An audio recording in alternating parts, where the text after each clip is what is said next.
ကိုပြုထောင်တဲ့ဆိုတဲ့နေရာမှာသူတို့ရဲ့အခြေခံလိုအပ်ချက်နော်စာဝတ်နေရေးကိုပြီးယူနေမလို့ဒီဘူးသူတို့ရဲ့စိတ်ပိုက်စရာဖွံ့ဖြိုးကြည်ထွားဖို့ခန္ဓာကိုယ်ဝိညာဉ်ပိုက်စရာဖွံ့ဖြိုးကြည်ထွားဖို့လေမိဘတွေမှာတာဝန်ရှိတယ်ဆိုတာကျွန်တော်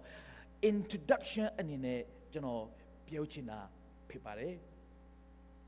အော်ဖိဒါဆိုရင်မိဘရဲ့အဓိကတာဝန်၅ချက်ကိုကျွန်တော်တို့ကြည့်အောင် next slide number 1ချစ်ချင်းမေတ္တာပေးခြင်း number 2သူရဲ့ခန္ဓာကိုယ်ပိုက်ဆရာလုံခြုံမှုနဲ့စိတ်ပိုက်ဆရာလုံခြုံမှုကိုဖန်တီးပေးခြင်းကလေးတယောက်စိတ်ပိုက်ဆရာကြီးထွားနိုင်ဖို့ရန်အတွက် emotional safety စိတ်ပိုက်ဆရာလုံခြုံမှုအယံပဲအရေးကြီးတယ်အဲ့ဒီစိတ်ပိုက်ဆရာလုံခြုံမှုကိုပြီးဖို့ရမိဘဒီမှာလဲတာဝန်ရှိတယ်ခန္ဓာကိုယ်ပိုက်ဆရာလုံခြုံမှုကြတော့ကျွန်တော်တို့ပြီးကြပါတယ်အဲ့ဒါကိုကျွန်တော်ဟိုမသွားနဲ့ဒီလိုလုံးနဲ့ခင်ဗျာကြသွားမှာနော်ခင်ဗျာအဲ့လိုလုပ်ရင်ခင်ဗျာမပြီးနဲ့မခုံနဲ့နော်အဲ့ဒါခန္ဓာကိုယ်ပိုက်ဆရာလုံခြုံမှုအတွက်မိဘတွေကပေးတာဖြစ်တယ်နော်အဲ့ဒါကျွန်တော်မိဘတိုင်းမှာလုပ်ပါတယ်ဒါပေမဲ့ကျွန်တော်ထပ်ပြောချင်တာတော့စိတ်ပိုက်ဆရာလုံခြုံမှုလဲလူတယ်စိတ်ပိုက်ဆရာလုံခြုံမှု emotional safety နော်နံပါတ်2နံပါတ်3အနေနဲ့စေကံတင်ကြပေးရမှာကလေးရှိတဲ့နေရာတိုင်းမှာစေကံဆိုတာရှိရမယ်အဲ့ဒါကြောင့်ကျွန်တော် Sunday School မှာလည်းအမြဲတမ်းပြောတယ်ကလေးရှိတဲ့နေရာမှာ Sunday School ကလေးရှိတဲ့နေရာမှာစေကံမရှိရင်နော်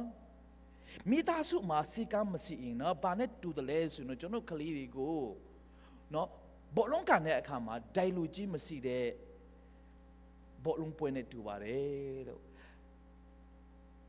စေကံမရှိတဲ့မိသားစုလို့ပြောတဲ့အခါမှာကလေးရှိတဲ့မိသားစုဘာနဲ့တူတယ်လဲဆိုတော့ကျွန်တော်မြို့ထဲမှာ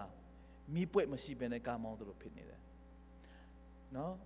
မီးပွက်ရှိတဲ့တားတော့မှတခါလေမတော်မဆကားတိုက်တာလေဟုတ်တယ်မလားမီးပွက်မရှိဘယ်လောက်တိုက်မလဲဒိုင်လူကြီးရှိတဲ့နားတော့မှဘောလုံးကန်တာတခါလေရံဖြစ်တာမလားဒိုင်လူကြီးမရှိရင်မလိုအပ်ပဲနဲ့ရံဖြစ်ကြမှာပေါ့သူနည်းတူပဲကလေးရှိတဲ့မိသားစုမှာကျွန်တော်အဲ့ဒီကလေးရဲ့အတွက်စီကံမထားပြီးရင်လေမလိုအပ်တဲ့နေရာမှာဒါဖြစ်ချင်းမလိုအပ်တဲ့နေရာမှာပြဿနာလေးပေါ်လာတယ်နောက်ပြီးတော့စာနမနာကောင်းဖြစ်ချင်းယုံကြည်မှုတန်ဖိုးထားမှုနဲ့တင်ကြပေးခြင်းအဲ့ဒါတွေကိုကျွန်တော်မိဘတွေအဓိကတာဝန်ကိုကျွန်တော်တို့တဏှာရဲ့အတော်တွေမှာကျွန်တော်အသေးစိတ်အတူတကွကြည့်ကြမှာဖြစ်တယ်အဲ့ဒါပြီးတဲ့ကျွန်တော်မိဘပုံစံလေးမျိုးကိုအတူတူလေ့လာကြမယ် Okay next slide so number 1ချစ်ချင်းမေတ္တာပေးခြင်း Okay ကျွန်တော်နှုတ်အနေလိုက်ဆိုပြီးပါကလေးများ၏စိတ်ကြမ်းမာရေးအခြေခံဒီမိဘကကျွန်တော်ကိုချစ်တယ်ဟူသောခံစားချက်ဖြစ်သည်မိဘတရားကလေးကိုချစ်ပါတယ်ဒါပေမဲ့ကလေးတရားမိဘရဲ့ချစ်ချင်းမေတ္တာကိုမခံစားဘူးမိဘတရားကိုကလေးကိုအပိအဝချစ်ကြပါတယ်ဒါပေမဲ့ကလေးတရားမိဘရဲ့မေတ္တာကိုအပိအဝမခံစားဘူးမေတ္တာဆိုတာခံစားဖို့လိုတယ်အဲ့ဒါကြောင့်အဲ့ဒီကလေးအတွက်သူမေတ္တာကိုခံစားဖို့ရအတွက်အကောင်းဆုံးနေရာဟာ family မိသားစုဖြစ်တယ်အကောင်းဆုံးနေရာအကောင်းဆုံးလူကမိဘစီကနေခံစားဖို့လိုတယ်ဒါကြောင့်မေတ္တာငတ်တဲ့ကလေးရလေအကျစ်စာရိတ္တမှာလေပျက်စီးတယ်မေတ္တာငတ်တဲ့ကလေးဟာစိတ်ပိုက်ဆရာလေသူတို့စိတ်ပိုက်ဆရာကြီးထွားမှုလေသူတို့နေကွင်းနဲ့စိတ်ပိုက်ဆရာအထည်ကအများကြီးဖြစ်ရှိတယ်ကျွန်တော်ကလေးကိုတင်ပြတဲ့အခါမှာစကားနားမထောင်တဲ့ကလေးကတော့ဘယ်နေရာမှာဆိုရှိတယ်10ယောက်တင်ပြနေတယောက်လောက်ကတော့နည်းနည်းတော့တင်ပြရတာနည်းနည်းခက်တာပေါ့နော်အဲ့လိုတင်ပြရလဲနည်းနည်းခက်တဲ့ကလေးကိုကျွန်တော်မှတ်ထားတယ်အားတဲ့အချိန်မှာကျွန်တော်နေ့လက်စားတဲ့အချိန်မှာပ pastor တွေဆန်နေကိုဆာမတွေကိုကျွန်တော်မေးတတ်တယ် hey tu ကဘယ်လိုဟာမျိုးလဲအဲ့ဒီကလေးကအတူမိဘတွေဘယ်သူတွေလဲသူမိဘတွေဘာလုပ်တယ်လဲဆိုတာလေးကိုကျွန်တော်လေ့လာတယ်ကျွန်တော်တိတ်တရွေရတော့အတန်းထဲမှာလုံးဝတင်ပြီးလို့မရတဲ့တင်ပြီးဖို့ရတဲ့အရန်ခက်တဲ့ကလေးတွေကများသောအားဖြင့်အိမ်မှာမိဘမိတ္တာငတ်တဲ့ကလေးတွေဖြစ်တယ်ဒါကြောင့်မိတ္တာငတ်တဲ့ကလေးဟာသူစာဘလောက်ပဲတော်နော်သူတို့ရဲ့စိတ်ထဲမှာတခုခုဟာနေတယ်လို့ပဲအမြဲတမ်းခံစားတယ်တဲ့ number 2 to make တာငတ်တဲ့ကလေးဟာကျွန်တော်စာတင်ပေးနေတယ်နော်ဖယားရဲ့ make တာကိုကျွန်တော်ရှင်းပြနေတဲ့အချိန်မှာအားလုံးကချက်ချင်းတဘောပို့တဲ့ချက်ချင်းလက်ခံနေတဲ့အချိန်မှာ to make တာငတ်တဲ့ကလေးဟာသူအတွက်တဘောပို့ဖို့ပူပြီးတော့ခက်ခဲတာဆိုတော့လည်းကျွန်တော်တွေ့ပါတယ်အထူးသဖြင့်ဖယားသခင်ရဲ့မိတ္တာကိုကျွန်တော်မိဘမိတ္တာနဲ့နိုင်ပြီးတော့ဖယားရဲ့မိတ္တာအကြောင်းဖယားရဲ့ချစ်ချင်းမိတ္တာအကြောင်းကိုကျွန်တော်တင်ပေးနေတဲ့အချိန်မှာသူကလေးဟာတခြားကလေးတဲ့တဘောပို့ရတာခက်တယ်ဒါကြောင့်ကျွန်တော်ကလေးကိုတင်ပေးတဲ့အခါမှာကျွန်တော်တို့အမေရန်သူရဲ့အထဲမှာတစ်တာတုံးခုကျွန်တော်မြင်တယ်နံပါတ်1တစ်တာဘာလဲဆိုတော့ကျွန်တော်တို့ရဲ့ခန္ဓာကိုယ်ပိုက်ဆိုင်ရာတစ်တာ the stomach one bite တစ်တာပေါ့အဲ့ဒီ one bite တစ်တာမှာ box ထဲမှာထမင်းပြင်းလေအဲ့ကလေးကပူပြီးတော့ပြောတယ်စကားပြောတာကိုလည်းပူပြီးတော့နားထောင်တဲ့အာယုံစိုက်နေတယ်ဒါပေမဲ့အဲ့ဒီ bite ထဲမှာထမင်းမရှိရင်အဲ့ဒီထမင်းတစ်တာထဲမှာပေါ့နော်ထမင်းမရှိဘူးထမင်းစာနေရင်ပေါ့အဲ့ဒီကလေးကအာယုံမပြနိုင်ဘူးနံပါတ်2ချစ်ချင်းမိတ္တာတစ်တာလို့ခေါ်တယ် love box လို့ခေါ်တယ်အဲ့ဒီသူ့ထဲမှာအဲ့ဒီသူ့ရဲ့ချစ်ချင်းမိတ္တာ box ထဲမှာအဖေအမီစီယာမိတ္တာအပိအဝမရှိရင်အဲ့ဒီတစ်တာအထဲမှာ empty ဖြစ်နေရင်သူကလေးကတစ်မျိုးဖြစ်တယ်နံပါတ်3ကျတော့ဝိင္ရေးရတစ်တာပေါ့ဒါကြောင့်ကျွန်တော်ပြောချင်ဒုတိယတစ်တာကိုပြောချင်တာအဲ့ဒီဒုတိယတစ်တာကြတော့အဲ့ဒါဟာ love box လို့ခေါ်တယ်နော်မိတ္တာချစ်ချင်းတစ်တာအဲ့ထဲမှာချစ်ချင်းမိတ္တာပြီးဖို့လူတယ်ပြီးဖို့ရာအတွက်ကျွန်တော်ကပြီးဖို့လူတယ်ပေးတဲ့အခါမှာကျွန်တော်ကနှုတ်ပတ်ဆက်နဲ့ပြောဖို့လူတယ်ပြတာဖို့လူတယ်ဒါကြောင့်ကျွန်တော်ပြောချင်တာမိပါတယ်ကိုယ်သားသမီးမချစ်တဲ့လို့တယောက်မှမရှိဘူးနော်ချစ်ယုံနဲ့မရဘူးအဲ့ဒီသူချစ်ချင်းမိတ္တာကိုပြရမယ်ဆိုတာကျွန်တော်ပြောချင်တာဖြစ်တယ်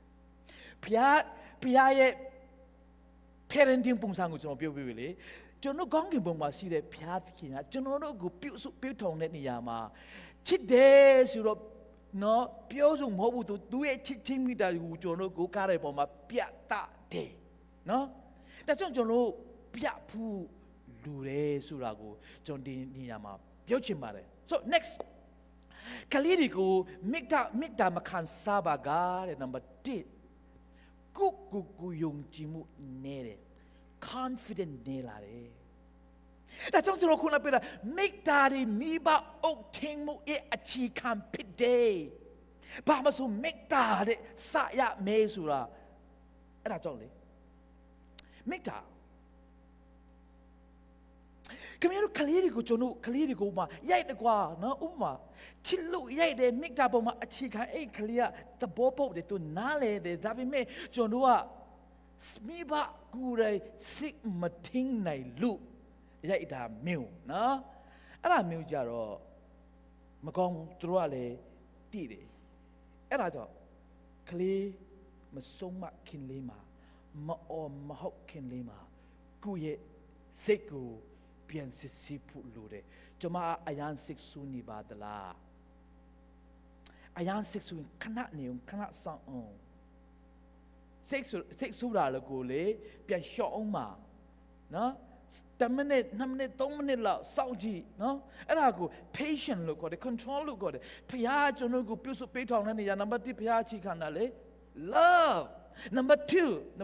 နံပါတ်2ကြတော့ဗာလေ patient တေးခံနိုင်ခြင်းနော် okay နောက်ပြီးတော့အဲ့လိုဖြစ်တဲ့အခါမှာစိတ်မချမ်းသာတာမျိုးအပြင်ထွက်တဲ့အခါမှာမေတ္တာရှာဖို့ကြိုးစားတာမိဘဆရာနဲ့မေတ္တာငတ်တဲ့ကလေးအပြင်မှာမေတ္တာရှာမယ်မေတ္တာရှာပြီးဆိုရင်အသက်အရွယ်မပြည့်ခင်မှာနော်သူတို့က boyfriend ရှိတာ girlfriend ရှိတာမျိုးပေါ့နော်အထူးသဖြင့်ကျွန်တော်2016မှာဒီ research လုပ်တာတခုပြောပြအောင်မယ်မိဘဆရာနဲ့မေတ္တာငတ်တဲ့သမီးအဲ့ဒီမိဘဆရာနဲ့မေတ္တာငတ်တဲ့သမီးလေးဟာငတ်တယ်လို့ပြောတဲ့အခါမှာသူ့အဖေကတခါမှသမီးကိုချစ်တယ်သမီးကချော်လိုက်တာသမီးကိုချစ်တယ်ဆိုတဲ့စကားကိုတခါမှမပြောဘူးအဲ့ဒီမကြားဘူးတဲ့သမီးလေးဟာနော်